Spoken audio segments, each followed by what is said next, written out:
Kung pataasan ng ihi ang contest, anong hayop kaya ang mananalo? Kabayo! Kabayo! Kabayo! Kabayo! Itatry ko lang, ha? Try mo na. Humarap ka! Humarap! Halika mo! Lalabanan kita! Wag dito! Kabayo. Giraffe! Giraffe. Survey says... Yes, sir. Aso!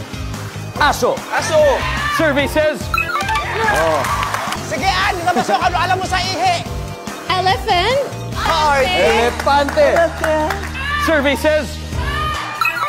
Yes! Kalabaw? Kalabaw. Kalabaw, nandiyan ba yan? Uy, meron din. Pusa! Pusa. Pusa! Baka nasa bubong yung mga pusa siguro. Eh, mataas yung ihi. Nasa Matagaan bubong yun. pala umiihi.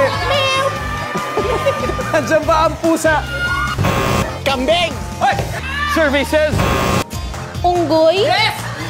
Unggoy. Unggoy? Okay, bakit kaya unggoy sa tingin mo? Eh kasi pwede sila mag-swing, swing, and then wee. Nandiyan ba yung unggoy? Survey says... Ibon? Yes! Ibon!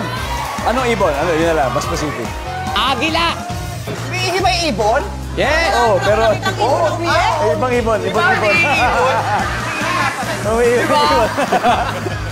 Pero sabi niya pataasan ng ihi, di ba? Bakit? Oo. Baba kaya nung ihi nun? Hip level lang, hip level. Kaya ko ang punasan yun. Ang sabi po nila, ibon. Kung tama sila dito, makukuha ulit nila ang second round. We'll see. Nandyan ba ang ibon?